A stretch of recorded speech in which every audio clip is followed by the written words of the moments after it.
Hello, student.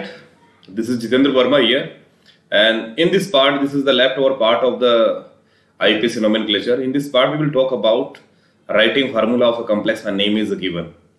देखो ये एक बड़ा महत्वपूर्ण पार्ट है। ये भी पिछले वीडियो में हमने देखा कि हम कैसे आईपीसी का नोमेनक्लेचर करते हैं, वो हमें हमारे उस स्ट्रक्चर से पता चल गया कि हमें देखो। अब देखिए इस पार्ट के अंदर बात करेंगे writing formula of complex when name is given. तो सपोज कीजिए, देखो इसके लिए जो एसेंशियल कंडीशन है, to compute the number of a cation and anions we must know the charge carried by each type of ions. देखो इस तरह के जब भी हमें कोई नोमेनक्लेचर इज बीइंग गिवन और हमसे ये कहा जाए भाई इसका स्ट्रक्चर आप बनाइए, लिखिए, तो हमें इन सब का चार्ज पता होना चाहिए। पहली चीज तो ये क्लियर कर लो, वो तो देखो वहां पर भी जरूरत थी।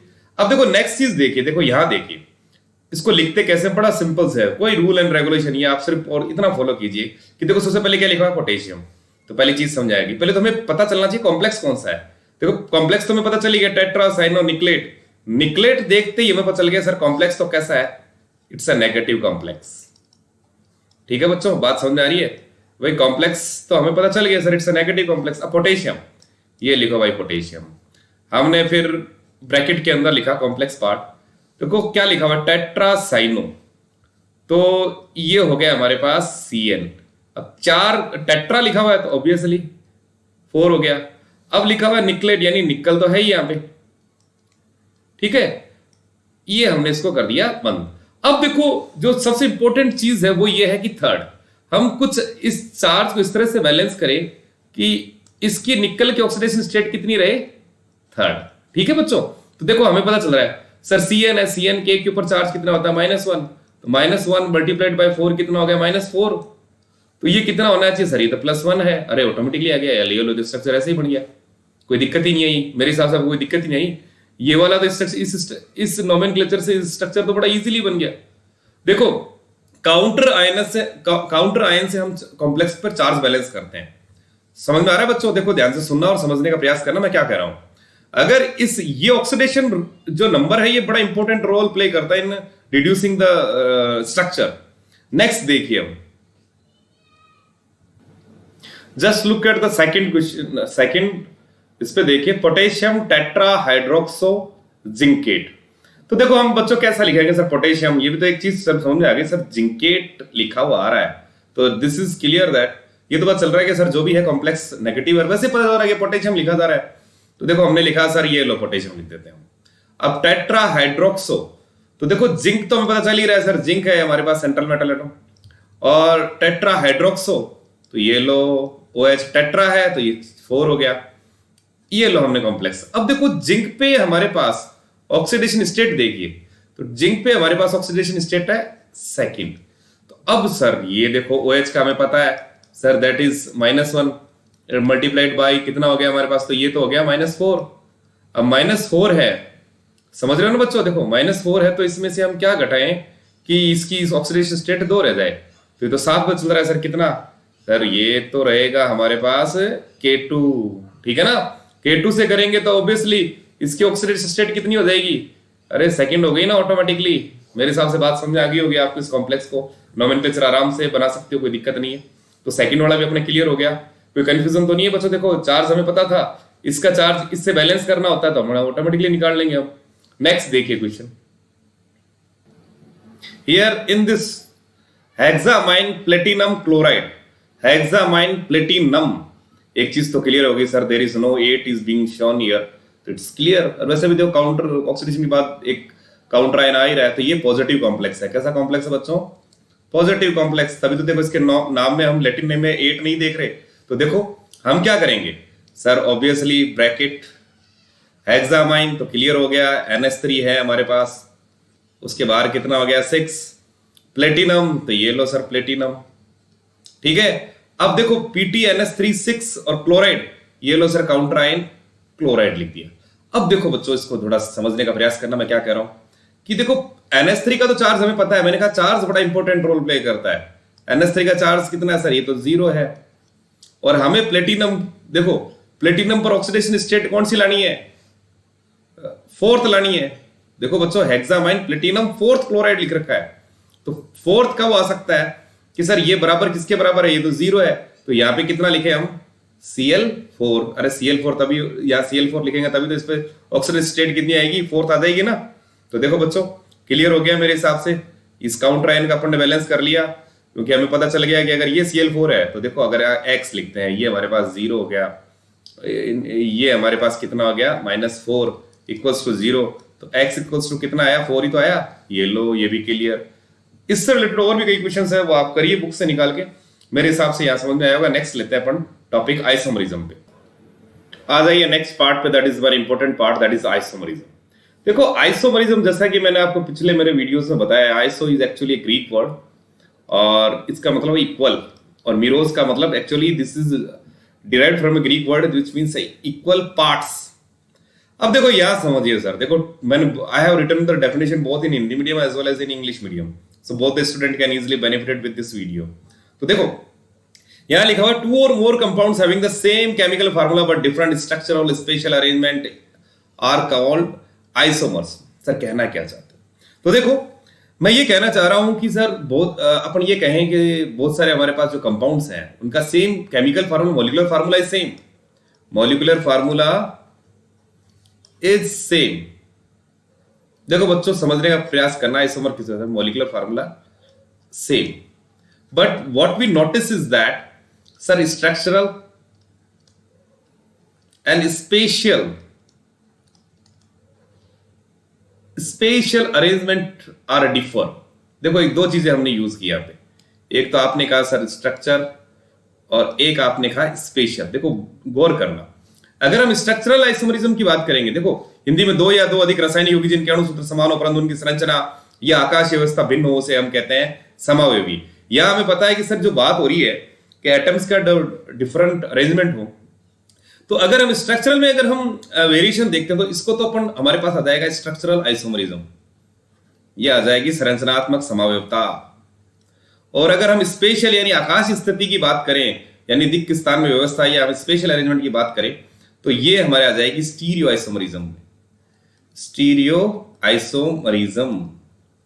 और इस आइसोमरिज्म एक्चुअली रिजल्ट इन में डिफर इन, देखो because of the different arrangement of atoms they differ in 1 or more physical and chemical properties.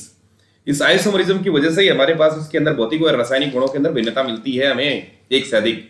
ठीक है बच्चों, देखो बात समझ आई? अरे सर समझ आया, देखो क्या समझ आया? तो देखो बच्चों कोऑर्डिनेशन कंपाउंड के अंदर हमने ये देखा आइसोमरिज्म क्या, मॉलिक्यूलर फार्मूला सेम होता है, they are differ in structural and spatial arrangement of arrangements, वो थोड़ा उनका डिफरेंट। स्ट्रक्चरल है तो स्ट्रक्चरल आइसोमरिज्म हो गई, स्पेशल है तो स्टीरियो आइसोमरिज्म हो गई। तो एक चीज तो क्लियर होगी सर, आइसोमरिज्म के कितने फर्दर हम डिवाइड कितने में करते हैं? 2 में। एक स्ट्रक्चरल आइसोमरिज्म, देखो आगे स्लाइड्स में देखते हैं, इसको नोट डाउन करते रहना, पेन और कॉपी लेके बैठना।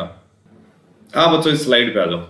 देखो हम बात कर रहे हैं कोऑर्डिनेशन कंपाउंड की, तो जैसे मैंने आपको बताया the molecular formula is same but differ in the structure और डिफर इन द स्ट्रक्चर और स्पेशल अरेंजमेंट डिफर हो which may result in a physical 1 or more physical और chemical properties differ।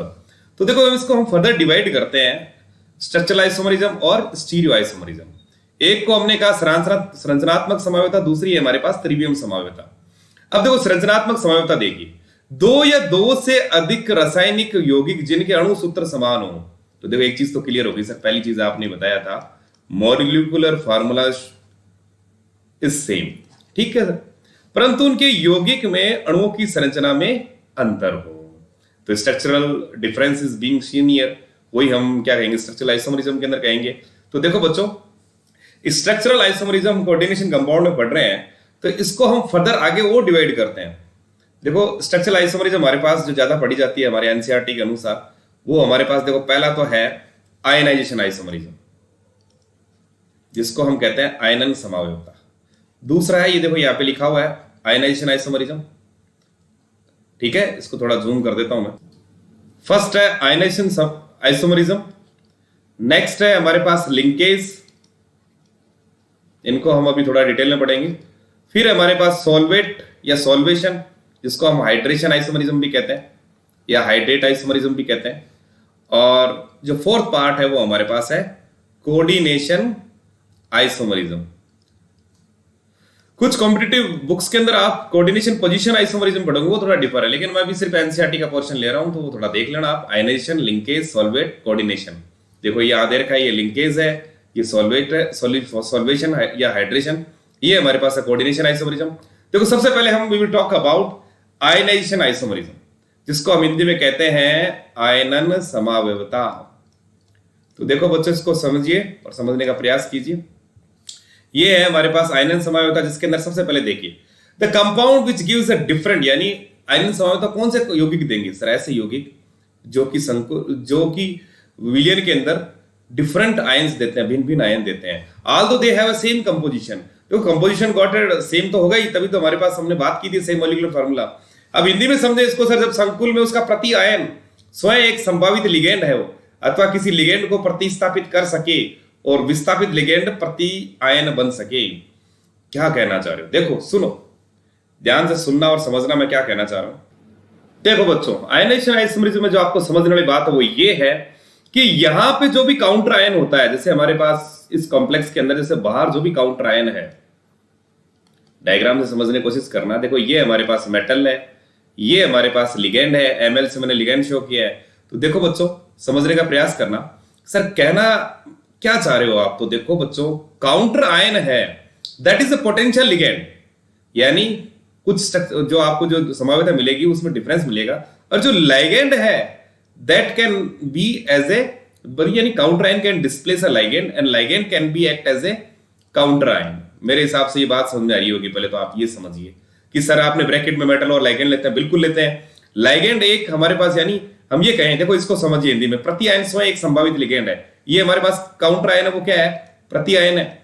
ये क्या करेगा इस कोऑर्डिनेशन में से लिगेंड और इनके अंदर सिर्फ यहां इसके अंदर ही हमारे पास इंटरचेंज होगा, यानी काउंटर आयन खुद एक अपने आप में संभावित क्या है? लिगेंड है। ये खुद लिगेंड की तरह हो जाएगा और लिगेंड क्या बन जाएगा? Counter ion. देखो ऐसे स्ट्रक्चर देखते हैं अपन, जैसे इसका एग्जांपल देखिए, हमारे पास कोबाल्ट NH3 जो दे रखा है BrSO4, तो there is a possibility of two isomer. देखो एक ये देखिए CONH3BrSO4, एक दूसरा है हमारे पास CONH3SO4Br। अगर इन दोनों को देखें तो सर दोनों का मॉलिक्यूलर फार्मूला तो सेम है, यही तो है। लेकिन हम क्या नोट कर रहे हैं कि सर यहां पे जो Br दे रखा है वो इसमें देखें, यहां देखें तो यहां पे क्या बन चुका? काउंटर आयन बन चुका। अरे इस स्ट्रक्चर में देखें तो काउंटर आयन है। यहां आप जो सल्फेट दिखा रहे हो, देखो एक चीज देखो, ये सल्फेट जो है वो यहां पे खुद क्या है? Being act as a ligand. तो मेरे हिसाब से आप लोगों को समझ में आ रही होगी। अगर मैं इन दोनों का आयनाइजेशन करवाऊं, देखो ध्यान से देखना सुनना, जैसे इनका हम अगर डिसोसिएशन करवाएं या जैसे सॉल्यूशन के अंदर, तो जल के अंदर कैसा देंगे? देखो हमारे पास आयनाइजेशन के फलस्वरूप, जैसे इसको फर्स्ट को देखिए एक बार, एक सेकेंड, आप ये देखिए, जैसे CONH3 5Br, तो देखो आयनिक पार्ट कौन सा इसका? सर सल्फेट है। तो देखो इस पे चार्ज कौन सा आया? SO4-2, ये हमारे पास हो गया 2+। तो मेरी एक बात समझ आई, सॉल्यूशन के अंदर जो आयन आया वो कौन सा आया? सर SO4, ये हमारे फर्स्ट पार्ट का था। अगर हम इसको देखें, सेकंड को देखें, तो सेकंड के अंदर जो सॉल्यूशन के अंदर आएगा वो कौन आएगा? विलियन के अंदर कौन सा आयन आएगा? क्योंकि सल्फेट तो अंदर है। हमें पता है जो ब्रैकेट में लिखा जा रहा है the complex part is not to be dissociated. तो यहां सॉल्यूशन के अंदर आया हमारे पास Br, तो Br पे is having a charge Br-, sir यहां पे हमारे चार्ज हो गया प्लस। तो देखो आपने एक चीज देखी sir, both the complexes which are having the same molecular formula, sir molecular formula is same but gives a different ions in the solution. Here it is being given a sulphate, here it is being given a bromine. तो देखो इनका, देखो मैंने ये कहा ना कि इसका जो कलर है हमारे पास वो कौन सा होता है? अगर हम देखें सर, यहां आपने दे रखा है रेड वायलेट, और इसका खुद का क्या है? रेड। वैसे बच्चों ध्यान में रखना, एक छोटी सी ट्रिक से भी समझ लेना कि जब Br बाहर, देखो सुनो ध्यान से, मैं इसको थोड़ा मिटा देता हूं या चलने दो, चलो देखो यहां देखिए कि सर Br इस कॉम्प्लेक्स के अंदर सर बाहर है। थोड़ा कई बार बोर्ड के क्वेश्चंस के अंदर में थोड़ा ध्यान में, Br बाहर, तो बाहर जब हो ब्रोमीन लिगेंड तो R का मतलब रेड, यानी इसका कलर कैसा होगा? रेड। ये हमारे पास रेड वायलेट है। अब देखो कई बार क्वेश्चन थोड़ा घुमा के पूछ जाता है कि एक कंपाउंड है जिसका मॉलिक्यूलर फार्मूला हमारे पास है, ये रेड कलर का है, BaCl2 के साथ कोई रिएक्शन नहीं देगा। सर क्यों नहीं देगा? क्योंकि BaCl2 के साथ ये BaSO4 फॉर्म ही नहीं करता, और AgNO3 के साथ लाइट येलो पीपीटी दे रहा है, तो सर उसका स्ट्रक्चर क्या होगा? तो हमें पता है AgBr की लाइट येलो दे रहा है, तो Br का है बाहर है। ठीक है बच्चों, देखो इन दोनों का अगर हम डिफरेंशिएशन देखें तो देखो बड़ा आसान है। देखो यहां देखो आप, यहां हमने एक चीज देखी कि सर ये जो सल्फेट बाहर है, सल्फेट के हमने, आप रेडिकल टेस्ट में पढ़ोगे, अगर इसको बेरियम क्लोराइड के साथ ट्रीट किया जाए तो सल्फेट है, ये भाई आयनिक पार्ट होगा, आयनिक पार्ट होगा तो बेरियम सल्फेट बना लेगा। और बेरियम सल्फेट कैसा होता है sir? White PPT, white PPT आ रहा, तो एक बात तो क्लियर होगी कि सर जो इसका स्ट्रक्चर होगा उसके अंदर सल्फेट कहां मिलेगा? कोऑर्डिनेशन स्फीयर से बाहर, तो इसका स्ट्रक्चर ये होगा। तो कितना जल्दी हम प्रेडिक्ट कर सकते हैं। और अगर बेरियम सल्फेट के साथ कोई भी, बेरियम क्लोराइड के साथ अगर ट्रीट कराने पर कुछ भी नहीं दे रहा, तो एक चीज तो क्लियर है सर, सल्फेट बाहर नहीं है। अगर हम इसको AgNO3 के साथ ट्रीट कराते हैं तो आयनिक पार्ट कौन सा होगा? Br, ये AgBr बना लेगा। AgBr जो पीपीटी है, अवशेप है हमारे पास, उसका जो कलर है वो है लाइट येलो। तो yellow, both the structure can be easily predicted with the help of BaCl2 and AgNO3। तो देखो बच्चों, अगर कोई कॉम्पिटिटिव एग्जाम हो, आपको ऑब्जेक्टिव क्वेश्चंस दे रखे हो, तो घबराने की कोई जरूरत नहीं है। आपको सिर्फ और सिर्फ ये देखना है कि हमारा पीपीटी कैसे बन रहा है, ठीक है ना? उससे हम इसका स्ट्रक्चर रिड्यूस कर सकते हैं। अब देखो नेक्स्ट देखिए सर, इसके और एग्जांपल, तो और एग्जांपल ध्यान में रखिए आप। ये लो, बोर्ड के पॉइंट ऑफ व्यू से थोड़ा सा ध्यान रखना कि जैसे अगर ये एग्जांपल ऐसे मिले आपको, तो यह इन दोनों एग्जांपल में पड़ा, आप कई बार ऑब्जेक्टिव क्वेश्चन पूछ लेता है ये कौन से किस प्रकार की समावेता प्रदर्शित कर रहे हैं। तो आपको तो ये देखना है कि सर ये काउंटर आयन है, और इसमें काउंटर आयन क्या बन गया? लिगैंड बन गया। अरे सर ये तो क्लियर हो गया। अगर OH है सर, यहाँ पे OH कहाँ चला गया सर? ये तो इधर जा रहा है, तो आपने जैसे बताया था उस हिसाब से तो ये क्या होना चाहिए? आयनाइजेशन। तो बिल्कुल बच्चों यही ध्यान में रखना आप लोगों को। Here the counter ion is a potential ligand. बात ध्यान में रखिए सर, काउंटर आयन जो प्रति आयन है वो एक संभावित क्या है? लिगैंड है, पोटेंशियल लिगैंड। तो इससे हम पता लगा सकते हैं। जैसे यहां देखिए Cl2, लेकिन ये Cl2 यहाँ पे क्या है? Being acting as a ligand, और इसमें देखो कहां चला गया? ये काउंटर आयन। तो मेरे हिसाब से आपको आयनेशन आइसोमरिज्म एकदम समझ में आ गई होगी। नेक्स्ट पार्ट लेते हैं इसका, लिंकेज, समावेवता, बंद, जिसको हम हिंदी में कहते हैं बंधनी समावेवता। नेक्स्ट स्लाइड आ जाइए। Linkage isomerism. देखो लिंकेज नाम से जरा सर बॉन्डिंग, यानी compounds which are differ only in the point of attachment. एक चीज ध्यान रखो सर, जो पॉइंट ऑफ अटैचमेंट से डिफर हो वो ही हमारे लिंकेज आइसोमरिज्म शो करेंगे। तो देखो लिंकेज आइसोमरी के अंदर सबसे इंपॉर्टेंट चीज जो निकल के आती है वो ये है कि सर एक तो उसमें क्या होना चाहिए? एम्बिडेंटेड लिगेंड होना चाहिए। हमें पता है एम्बिडेंटेड जो लिगेंड है वो हमारे पास यूनिडेंटेड तो होते ही हैं। एम्बिडेंटेड लिगेंड कौन कौन से पढ़े थे हमने? CN- पढ़ा था, NO2- पढ़ा था, और थायोसाइनेटो पढ़ा था। तो देखो ऐसे कंपाउंड विच आर, या ऐसे isomerism which are differ in only in the point of attachment with the ambidentate ligand is known as a linkage isomerism. Compound containing ambidentate ligand when more than one atom is a atom in unidentate ligand may function as a donor atom. तो जिसके अंदर एक से अधिक एक दंतुक में donor atom यानी दाता परमाणु की तरह कार्य कर सकता है। ऐसे उप सहसंयोजक योगी जिनमें एक दंतुक उभयदंती लिगेंड है जो केंद्रीय धातु परमाणु या आयन से दो धातु परमाणु द्वारा उप सहसंयोजक आबंध बना लेता है।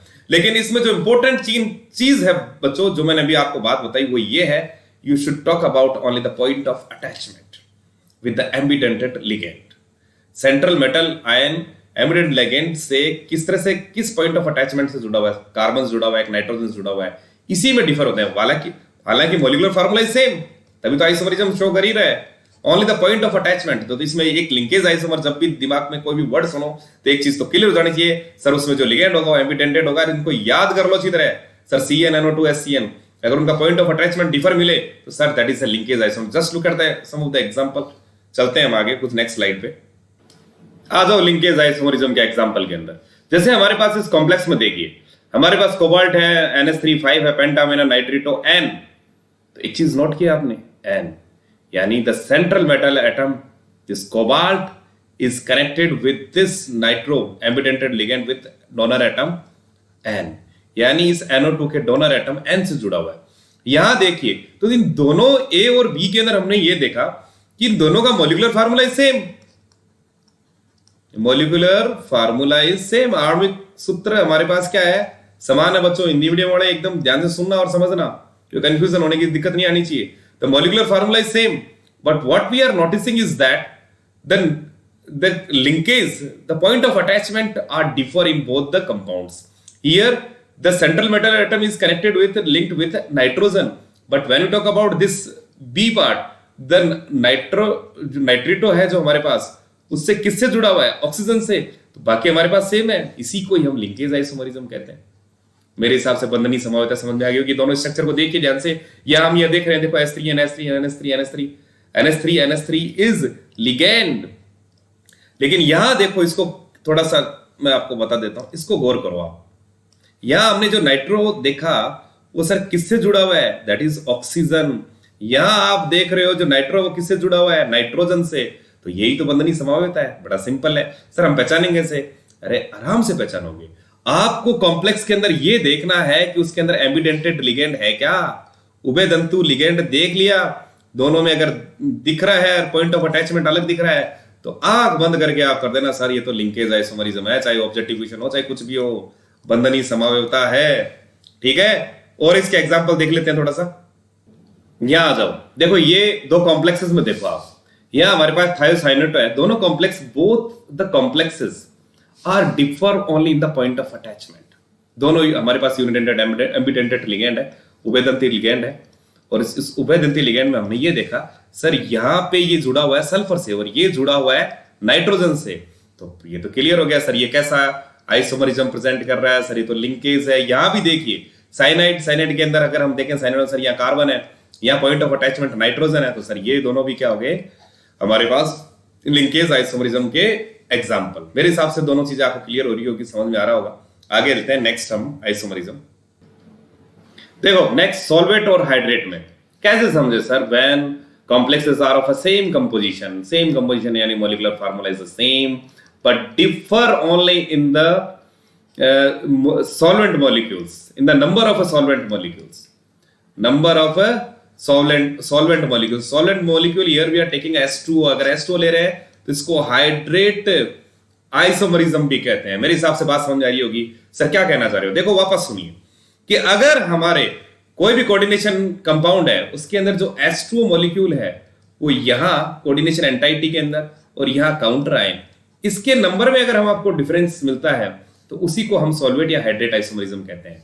The hydrate isomerism arises in the complex due to different number of water molecules, मैंने अंडरलाइन कर रखा है, present in the coordination sphere. Coordination sphere क्या है? यही तो है बच्चों, देखो ध्यान से देखना, ये कोऑर्डिनेशन स्फीयर है। यहां और यहां अगर वाटर मॉलिक्यूल्स के अंदर आपको वेरिएशन नजर आए तो that variation actually arises isomerism, that is known as hydrate. ऐसे यौगिक जिसमें जल के अणुओं की संख्या समन्वय मंडल कौन सा होता है? देखो बच्चों ये ब्रैकेट में लिखा गया है, इसको हम समन्वय मंडल कहते हैं। ये बाहर वाला पोर्शन ये आयनिक मंडल कहलाता है। इन दोनों के अंदर अगर जल के अणुओं में भिन्नता है तो वो है सॉल्वेट और हाइड्रेट। इसको हम कुछ और एग्जांपल से थोड़ा और क्लियर करते हैं, देखना इसको। जैसे आप इसको देखिए, इस एग्जांपल को देखिए, क्रोमियम H2 है, हेक्साएक्वा है हमारे पास, क्रोमियम थर्ड क्लोराइड। तो देखो इसको देखिए आप, बड़ा सिंपल है, हेक्साएक्वा क्रोमियम थर्ड क्लोराइड है। यहां हमारे पास जो H2O का मॉलिक्यूल है वो कितने दे रखे हैं भाई? 6 दे रखे हैं। किसमें सर? कोऑर्डिनेशन यानी समन्वय मंडल। ये हमारे पास बाहर आयनिक मंडल है। देखो समन्वय मंडल और आयनिक मंडल समझ रहे हो ना? देखो समन्वय मंडल जो ब्रैकेट में लिखा जा रहा है, ब्रैकेट से जो बाहर है वो आयनिक मंडल है। तो देखो यहाँ H2O 6 है, यहाँ हमारे पास क्या H2O 5 है। लेकिन इस देखो इन तीनों का क्या है कि molecular composition is same, molecular formula is same. What we are noticing is that there is a change differ in the number of H2O molecule here.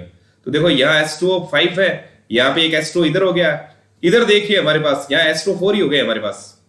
यहाँ H2O ये जो Cl2 है वो हमारे अंदर आ गया, यानी एक तरह से अरे यहाँ तो सर ये काउंटर आयन लिगेंड बन रहा है, यहां पर भी हम ये काउंटर आयन लिगेंड बन रहा है। तो ये कहीं ना कहीं हमने आयनाइजेशन में तो आपने यही बताया था। अरे हाँ, ये जो हमारे पास हाइड्रेट आइसोमरिज्म है, it's a similar to ionization isomerism. आयनन समझौता से समानता प्रदर्शित करता है, लेकिन ये विलायक अणु है, इसलिए हम विलायक समझ गए ना H2O, तो इसलिए हम इसको हाइड्रेट आइसोमरिज्म कर देते हैं। आप सेकंड देखिए, इन दोनों का कंपोजिशन सेम है। देखो इन दोनों कंपाउंड्स का अगर आप कंपोजिशन देखोगे तो आपको सेम मिलेगा। इसमें देखिए यहाँ हमारे पास जो H2O है ये यहाँ चला गया, यहाँ पे लिगेंड था, it is acting as a ligand, और यहाँ पे चला गया as a being as a counter ion. तो it's similar to ionization isomerism, but because of water is being as taken as a solvent, हमारे पास सॉल्वेंट, इसको सॉल्वेट या हाइड्रेट आइसोमरिज्म कहते हैं। ठीक है बच्चों, दोनों एग्जांपल इसको नोट डाउन कर लेना अच्छी तरह। अब नेक्स्ट चलते हैं अपने last but not the list, coordination isomerism. एक कोऑर्डिनेशन पोजीशन में पढ़ोगे वो थोड़ा डिफरेंट, वो ब्रिज कॉम्प्लेक्स कंपाउंड में पढ़ते हैं, कंफ्यूज मत होना, ये हमारे एनसीईआरटी के अनुसार कोऑर्डिनेशन आइसोमरिज्म दे रखा है। तो देखो इट ऑल इन्वॉल्व, पहले तो ये समझे कोऑर्डिनेशन आइसोमरिज्म मिलेगा था सर जहां पे कैटायन और एनायनिक पार्ट दोनों ही हमारे पास कैसे हो, कॉम्प्लेक्स पार्ट, दोनों ही कैसे हो हमारे पास है कॉम्प्लेक्स, यानी कैटायनिक पार्ट भी हमारे पास क्या है, कॉम्प्लेक्स है, ये भी पार्ट कैसा है एनायनिक, वो भी क्या है कॉम्प्लेक्स है, तो वहां हमें कोऑर्डिनेशन आइसोमरिज्म मिलेगी।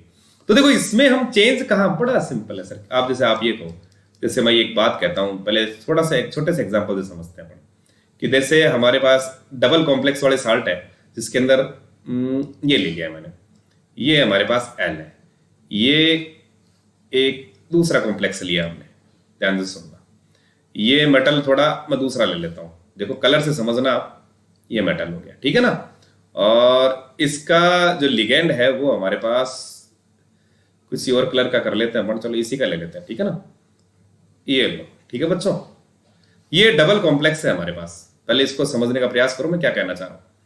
तो देखो दोनों का मॉलिक्यूल, दोनों ये तो अगर ये डबल कॉम्प्लेक्स में देखा तो दोनों हमारे पास कैटाइन, ये कैटाइन हो गया और ये एनाइन हो गया, दोनों हमारे पास कैसे पार्ट है, कॉम्प्लेक्स पार्ट है।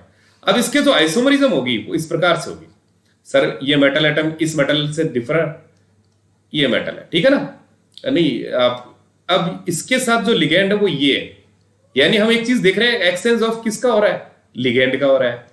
यहां देखिए हमारे पास, मैं इसकी बात करता हूं कि ये हमारे पास दूसरा मेटल, लेकिन इसके साथ जो जुड़ने वाला कौन सा है वो ये है। तो मेरे हिसाब से आप लोगों को थोड़ी सी बात समझ में आ रही होगी, बाकी तो मैं इसको और क्लियर करूंगा अभी, जब तक समझ में नहीं आए तब तक छोड़ूंगा नहीं आपको, देखते रहो आप। देखो यहां पे ये लाइगेंड था, अब ये लाइगेंड कहां चला गया, यहां चला गया देखो, और ये लाइगेंड कहां है, यहां चला गया। तो एक चीज नोट की सर, यहां पे एक्सचेंज किसका हुआ, लाइगेंड्स का, बिटवीन कॉम्प्लेक्स कैटाइन, ये कॉम्प्लेक्स कैटाइन हो गया और ये हमारे पास कॉम्प्लेक्स एनाइन हो गया।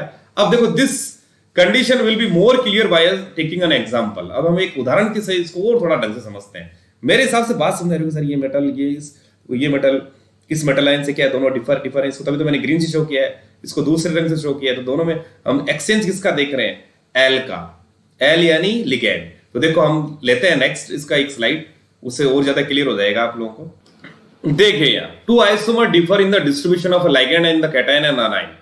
तो देखो यहाँ हमारे पास ये डबल कॉम्प्लेक्स है, यहाँ आपने एक चीज नोट की, देखो सर यहाँ कोबाल्ट के साथ कौन जुड़ा हुआ है, NH3, लेकिन यहाँ कोबाल्ट के साथ कौन जुड़ गया, क्लोराइड।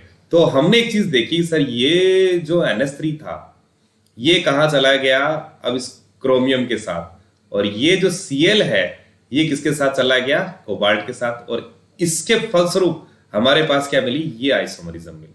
मेरे हिसाब से आप लोगों को समझ में आया होगा कि देखो सर ये कैटायनिक पार्ट है और ये है एनायनिक पार्ट, इस तरह के कॉम्प्लेक्स हमारे पास डबल कॉम्प्लेक्सेस हैं। Both the when we are having both the part is, जो कैटायनिक और एनायनिक दोनों पार्ट हमारे पास कॉम्प्लेक्स हो, इसमें सिर्फ और सिर्फ हम जो चेंज कर रहे हैं, there is exchange of ligand.